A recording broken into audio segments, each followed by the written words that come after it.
sifat solat Nabi yang sahih. Yang dimasukkan dengan sifat ialah ciri-ciri pelaksanaan solat Nabi sallallahu alaihi wasallam daripada takbir hingga salam. Baginda sallallahu alaihi wasallam bersabda, "Sallu kama ra'aytumuni usalli." Hadis yang sahih riwayat Bukhari daripada Sayyidina Ali bin Khuwailid. Tunaikanlah solat bagaimana kamu melihat dan bersolat. Hadis ini tidak ditunjukkan kepada kita secara nasnya, tetapi ditunjukkan kepada barisan sahabat baginda radhiyallahu anhum. Kerana barisan para sahabat hidup beriman selama dengan baginda sallallahu alaihi wasallam. Jadi kitab itu asasnya ditunjukkan kepada mereka tunaikanlah solat bagaimana kamu melihat dan bersolat. Kali kita tak mampu melihat baginda bersolat, hanya sahabat yang mampu melihat baginda bersolat. Kemudiannya sahabat radhiyallahu anhum mewariskan pula ciri-ciri pelaksanaan Nabi sallallahu alaihi wasallam dalam ibadatnya kepada para tabi'in. Diwariskan pula kepada tabi'in, diwariskan pula generasi ulama dan akhir sekali sampai kepada kita. Benar sabda Nabi sallallahu alaihi wasallam, "Al-ulama warasatul anbiya." Ulama itu pewaris para nabi. Jadi pewaris ilmu, bukan mewarisi ringgit Malaysia, US dollar, Korea, wang, Japanese yen dan lain-lain. Tetapi baginda sallallahu alaihi wasallam meninggalkan kita perkara ilmu sebagai panduan hidup kita dalam mencari manfaat dunia dan juga untuk menyelamatkan kita di akhirat sana. Tuan-tuan hadirin yang dirahmati Allah, justru berkaitan kita dengan hadis ini, bagaimana kita nak lihat Nabi sallallahu alaihi wasallam bersolat dan kita tak sama dengan baginda, bahkan dalam masa yang sama baginda telah 1400 tahun meninggalkan kita. Maksud dalam hadis ini jelas sekali bahawa tunaikanlah solat sebagaimana kita pelajari dengan para ahli ulama. Tunaikanlah solat sebagaimana apa yang dijelaskan oleh ulama melalui kitab mereka, karangan mereka, dan melalui bimbingan serta pengajaran yang mereka jelaskan kepada kita. Jadi disesuaikan dengan satu tuntutan talabul ilmi fardhatun 'ala kulli muslimin. Untuk ilmu satu kefarduan di atas setiap individu muslim. Maknanya tanpa ilmu itu tidak dapat menyelami hakikat ibadat bagaimana yang baginda sallallahu alaihi wasallam perintahkan kepada kita. Ibnu Ruslan, seorang ulama yang masyhur dalam mata zubat, yang menyebutkan, "Faqullu man bighairi 'ilmin ya'mal 'amaluhu mardudatun la tuqbal. Wallahu a'lamu man bil ikhlasi likai yakuna mujibal khalaq." Maksudnya, barang sesiapa yang beramal tanpa ilmu tidak ada, amalannya tidak diterima oleh Allah Subhanahu wa taala. Beramal ibadat tanpa ilmu itu tak terima ibadat kita. Sebab kita melakukan ibadat dengan sangkaan, dengan ikut-ikutan, dengan agak-agak saja. Bagaimana bisa mungkin Allah nak terima ibadat kita? Justru ilmu pemakin atau asas yang utama untuk kita melakukan ibadat. Baik kita perlu sedar dalam menunaikan salat khususnya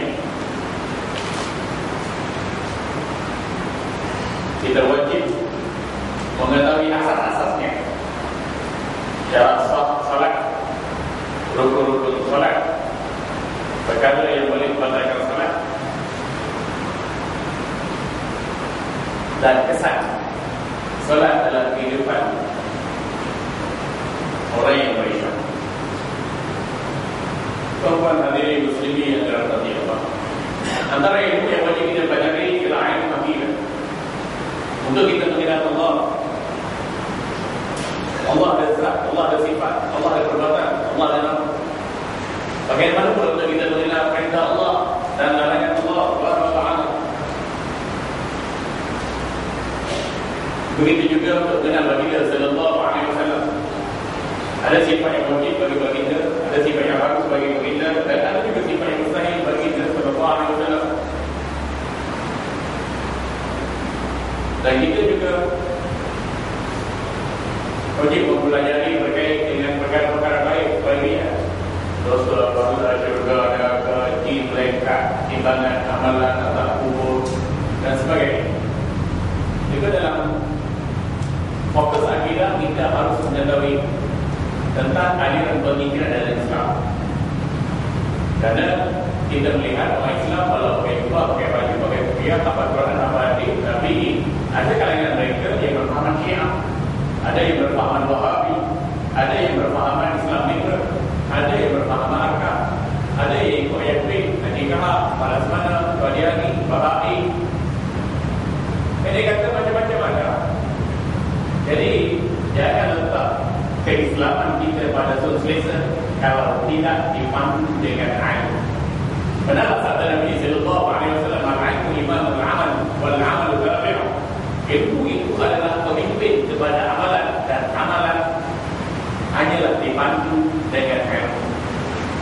Dalam hadis yang lain Nabi sallallahu alaihi wasallam bersabda, al-ilmu fi suluk la fi sudur. Ilmu itu apa yang ada dalam dada, bukan apa yang tercatat dalam surat Al-Qur'an. Tuan-tuan hadirin muslimin yang dirahmati Allah, hadis yang kita bacakan ini jelas memberi kita satu kesimpulan bahawa kita wajib menuntut ilmu. Dan dalam hadis yang lain disebutkan talabul ilmi minal maqti ila al-lahdi. Walaupun hadis ini lain, ia tidak sedikit pun mengurangi kelebihan menuntut ilmu dan kefarduan menuntut ilmu jelas berdasarkan kepada hadis-hadis yang sahih. Cumanya hadis yang lain ini hanya memberi sokongan sahaja. Tuan-tuan hadirin muslimin yang dirahmati Allah, begitu juga berkait dengan salat. Salat merupakan ibadat yang paling eksklusif untuk dilakukan seorang beriman lepas daripada mengucap dua kalimat syahadat. Dalam hadis yang sahih, Nabi sallallahu alaihi wasallam berkata, "Atani Jibril fi awwal ma uhiya ilayya fa'allamani al-wudu'a was-salata." Jibril mendatangiku ketika wahyu mula-mula diturunkan, dan Jibril alaihissalam mengajarkan aku tentang wudu dan salat. Dalam hadis yang lain, Baginda sallallahu alaihi wasallam bersabda, "Awwal ma yuhasabu alaihi al-'abdu as-salatu. Fa in salaha fala sa'iru 'amali, wa in fasadat fasada sa'iru 'amali." Ekam pahala yang mula dihitung kira oleh Allah di pada masyarakat ialah salat. Jika salat yang dilakukan seorang itu baik, dia akan memperbaikkan amal ibadah yang lain. Jika salat yang dilakukan seorang itu rosak dan buruk, maka ia akan menjalankan pahala ibadah yang lain. Berdasarkan pada hadis ini jelas menunjukkan pada kita bahawa maju dan mundur hidup manusia di dunia akhirat ditentukan dengan salat. Begitu tunaikanlah salat dengan lengkap dan sempurna sebelum masa kematian kita tiba. Kita melihat tuan-tuan syarat salat. Yang pertama, mesti ada ilmu. Kita Islam balik berakal. Berakal itu maknanya berilmu. Kalau ada akal saja jahil, kalau ada akal saja ikut orang, kalau ada akal saja hanya tak tahu tentang rukun salat, syarat salat, tak sah juga ibadah dia lakukannya. Mungkin dia boleh bersujud, berrukuk, gerak badan, goyang badan, baca makan dan sebagainya, tetapi amalnya tetap dia diterima oleh Allah kerana tidak menepati apa yang dituntut sebenarnya. Sebab itu kita katakan di sini sifat salat Nabi yang sahih. Yang sahih berdasarkan kepada dalil yang sahih, bukan semata-mata hadis yang sahih, dalil yang sahih. Dan bila kita sebut dalil dalam Islam, kita merujuk kepada dalil utama dan dalil yang kedua. Dalil utama ada 4: Al-Quran, As-Sunnah, Ijma' dan Qiyas. Ini dalil utama, disepakati oleh semua para ahli ulama, dan tidak ada ulama yang menolak, membantah atau mengkritik sama sekali. Ini dalil utama: Quran, Sunnah, Ijma' dan Qiyas. Dan pengaplikasian terhadap dalil ini mesti dibuat menurut urutan. Al-Quran dulu cari dalil. Ada setengah orang, hadis ini sahih dah, hadis ini sahih dah. Hadis sahih ke tak sahih, ke dhaif, ke hasan ke atau maudhu', itu pendalilan di tahap yang kedua. Dalil yang pertama sekali Al-Quran. Jadi bila kita berinteraksi dengan dalil Quran, perlu dirujuk pada ulama tafsir. Bukan hanya baca Quran, terjemah oleh bahasa tak cukup Quran. Dikhawatir nanti kita terjemahkan atau menyimpulkan pengertian makna Al-Quran itu Dengar, dapatan akal kita semata-mata, logik akal kita semata-mata. Ini bahaya. Diwasiatkan baginda sallallahu alaihi wasallam dengan hadis sahih riwayat Bukhari, "Man fassara al-Qur'ana bi ra'yihi falyatabawwa maq'adahu minan nar." Barang sesiapa yang menafsirkan Al-Quran dengan rasional akalnya semata-mata, maka ambillah tempatnya dalam neraka. Nabi tak kata ambil tempatnya dalam rumah, ambil tempatnya dalam kedai, ambil tempatnya dalam stadium, ambil tempat dalam dul, ambil tempat dalam parlimen, ambil tempat dalam neraka. Jadi kesimpulannya, ayat ditafsir dengan ayat. Sama ada ayat dalam satu surah yang sama, ayat dalam satu surah yang berbeza. Ayat sebelum digunakan untuk menentukan ayat selepas. Semua itu berbeza. Pada tafsir itu Al-Quran dengan sunnah baginda sallallahu alaihi wasallam. Manakah sunnah itu ditangga yang kedua. Sunnah hadis ini ada yang sahih, ada yang hasan, ada yang dhaif, ada yang mawdu'. Allah telah kita bilang dalil utama, dalil hadis yang sahih. Yang hasan standardnya hampir sama tapi tidak mencukupi syarat-syarat hadis yang sahih. Kualitinya kurang sedikit. Kita bagi hadis hasan juga dijadikan dalil. Ada setengah orang dia tak nak berhujjah dengan hadis hasan. Padahal itu diamalkan dan diterima oleh ulama secara berdisiplin. Begitu juga dalam kes hadis dhaif. Imam Ibn Hajar Al-Asqalani, Imam Ibn Hajar Al-Haythami, Imam As-Suyuti dan lain-lain di kalangan ulama hadis meletakkan 4-5-6 syarat untuk kita menerima hadis dhaif dalam bidang dan kelasnya tersendiri. Tetapi Imam Nawawi mengatakan bahawa ulama sepakat. Jadi dari kalangan ulama fiqh dan hadis bersepakat untuk menerima hadis dhaif di dalam targhib dan tarhib untuk menggemarkan kita melakukan ibadat dan menggerunkan kita dengan siksaan Allah, juga untuk kita beramal dalam kelebihan-kelebihan ibadat dan juga dalam soal-soal akhlak boleh kita jadikan hadis dhaif sebagai rujukan.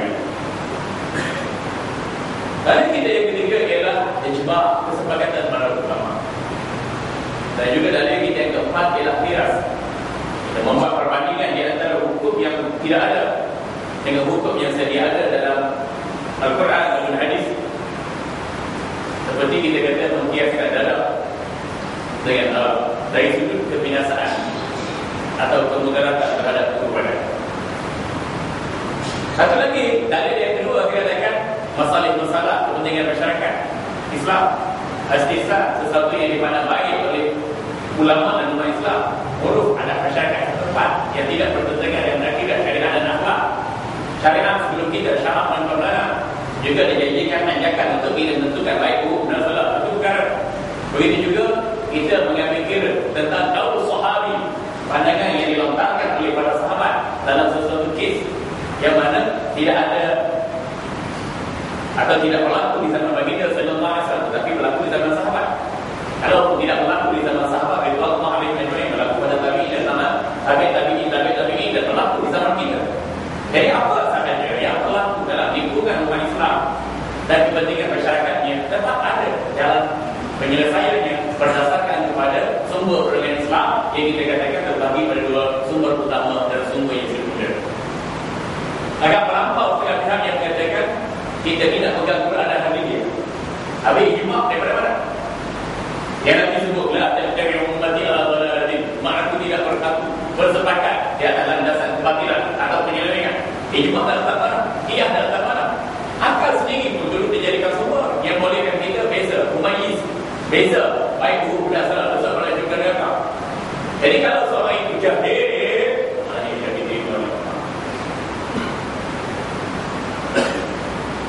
jadi tidak mengetahui tentang cara wajib, rukun-rukun dan perkara yang menentukan batal atau sah ibadat yang dilakukan.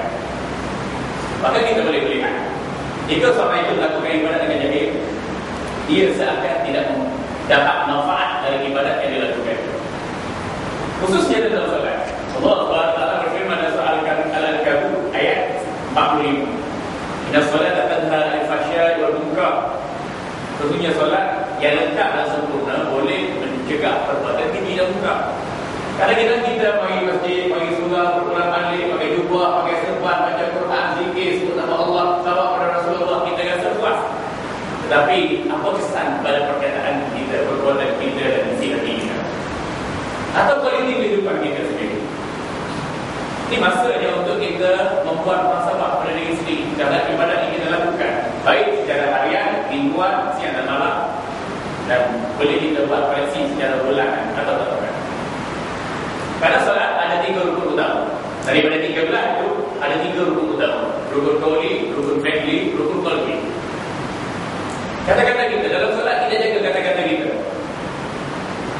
Antara yang patut kita jaga ialah membaca surah Al-Fatihah dengan tajwidnya, jauh pada yang jauh itu tajwid dan memperbakuskan bacaan, memperelokkan bacaan.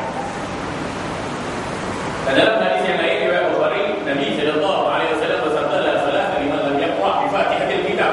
Tidak sah salat bagi mereka yang tidak membaca Fatihatul Kitab, yakni suratul Fatihah. Dan suratul Fatihah itu bermula dengan basmalah. Basmalah menurut Imam Syafi'i, yakni bacaan pada basmalah, bacaan pada Bismillahirrahmanirrahim. Menurut Imam Syafi'i, satu ayat daripada Fatihah yang kedua.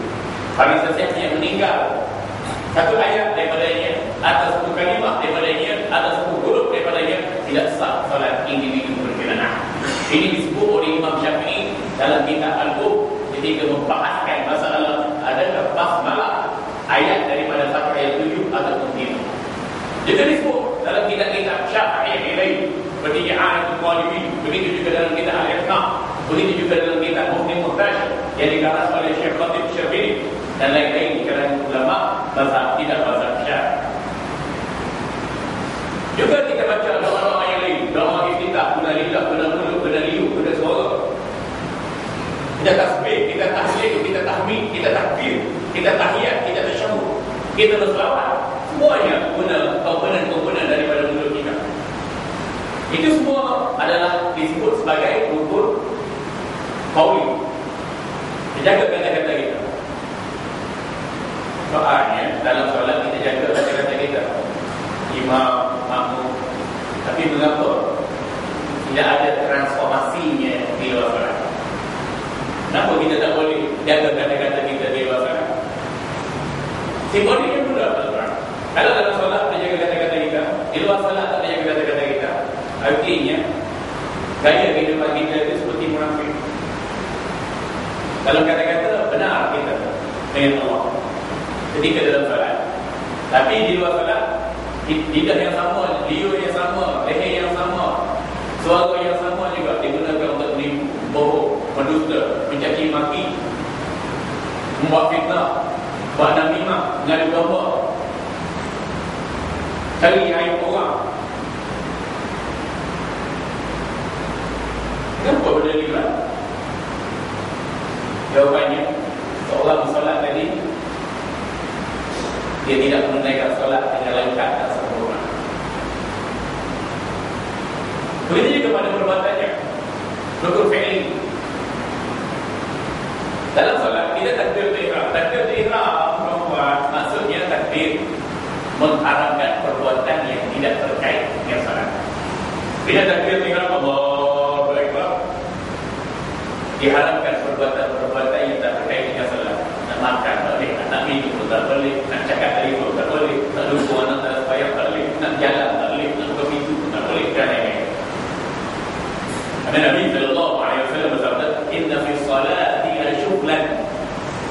Sesungguhnya dalam solat itu ada kesibukannya yang tersendiri. Kesibukannya bagaimana? Dari rukun fi'li, rukun qauli, rukun qalbi. Dan ada urusannya. Itu mudah kita simpulkan solat ini urus niaga yang paling utama kita dengan Allah. Bisnes kita yang paling utama dengan Allah, solat. Orang yang tak menunaikan solat dengan baik dekat dan sempurna, hancur bisnes, hancur urus niaganya dengan Allah. Bagaimana bisa mungkin untuk dia melakukan transaksi bisnes atau urus niaga dengan manusia? Allah. Baik, kita tengok dalam solat kita jaga tangan kita, mata, telinga, mulut, kaki, perut, kemaluan, kita jaga. Dengan kita salat kita boleh kikir kan? Tak boleh kikir. Baru waktu kita jaga. Kita salat kita boleh tahu baru sini banyak ke arah. Banyak ke apa kita salat. Kita jaga kan? Nak beritahu dia kita jaga. Tubuh badan kita jaga. Di luar salat kita boleh jaga. Kenapa kita tak jaga? Benda yang sama, tubuh yang sama. Mata, tangan, telinga, kaki, kulit, kemaluan. Benda yang sama. Ada komponen yang sama. Kenapa tak boleh jaga? Jawapannya, saya tak tahu.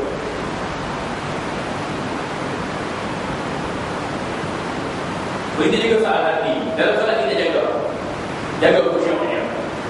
Dalam surah awal Al-Mu'minun itu, pada Bismillahirrahmanirrahim, kata aflahal mu'minun alladzina hum fi salatihim khashi'un walladzina hum 'anil lagwi mu'ridun walladzina hum lizakati fa'ilun walladzina hum li furujihim hafizun illa 'ala azwajihim aw ma malakat aymanuhum fa innahum ghayru malumin. Baik, kita lihat ayat yang pertama. Qad aflahal mu'minun. Qad masuk dalam fi'il madhi, termasuk di tahakkum bil wuqu'. Maknanya benda ni benar-benar berlaku. Aku Allah beri jaminan pada jin dan manusia itu sememangnya mampu berjaya, mencipta jaya dan hidupnya bahagia. Kita beriman dengan Allah dan menunaikan salat secara betul. Jadi kita ni mulu sembahyang, mulu pula tidak berjabah. Mata, tangan, telinga, kaki, kulit, kemaluan pun tak jaga. Dalam hati penuh dengan sifat yang keji. Kadang-kadang mendatangi sifat yang terpuji. Dan kita tak tahu temperature awal nafsu kita. Nafsu al-ammarah, nafsu yang jahat ke, nafsu al-lawamah, nafsu yang biasa ke, nafsu al-mutmainah, nafsu yang tenang ke. Kita tak tahu. Tenang dengan ibadat ke, tenang dengan maksiat. Ke itu musim silih ganti. Ketika senang kaya memang kita rasa senang beribadat. Ketika kita diberi bala ujian musibah oleh Allah, kita rasa tidak keharuan nak melakukan ibadat. Tetapi dalam kita melakukan ibadat, hati kita rindu untuk melakukan maksiat. Nak juga. Mengapa rukun qawli, rukun fi'li, rukun qalbi tak boleh kita kawal sedia di luar salat? Jawapannya ialah sembahyang tak tahu. Yang kedua, dia tak belajar cara-cara salat bagaimana Nabi sallallahu alaihi wasallam. Yang ketiganya, dia tak merujuk kepada para ahli ulama. Yang keempat, tak sedari. Dia hanya tahu sembahyang masa dia belajar pelondong atau sebelum dengar, atau ketika mak bapak dia masa, atau setelah dia mendirikan rumah tangga. Lepas tu dia ikut. Jadi lepaskan hubungan kepada kejadian. Bebaskan pegangan kita kepada sangkaan. Kita buat sedikit menambahbaikan dalam diri kita. Dalam saat melakukan ibadat, kita rujuk pada kitab-kitab kalangan ulama. Dan sifat salat Nabi yang sahih ini kita berai berdasarkan kepada mazhab Syafi'i. Sahih dalil yang sahih mazhab yang sahih. Sebab berdasarkan kepada pandangan terkuat dari kalangan ulama. Tuan-tuan hadirin muslimin yang dirahmati Allah. Jadi bila seorang itu sedang ini belajar merujuk pada ahli ulama, melakukan sesuatu ibadat dengan fakta, dan itu mampu menunaikan solat dengan lengkap dan sempurna, bagaimana yang dianjurkan baginda sallallahu alaihi wasallam, dan dia mendapat keuntungan yang besar. Bagaimana yang tersebut pada aflahal mu'minun. Keuntungan yang besar dunia dan akhirat. Mana kata-katanya baik,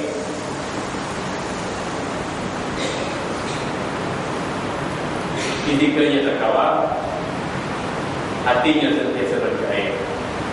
Ini matlamat daripada rukun qawli, rukun fi'li, rukun qalbi.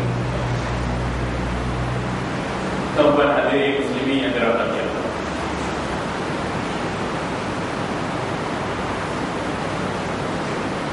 Antara syarat salat ialah Islam balik dan berakal. Saya katakan tadi, berakal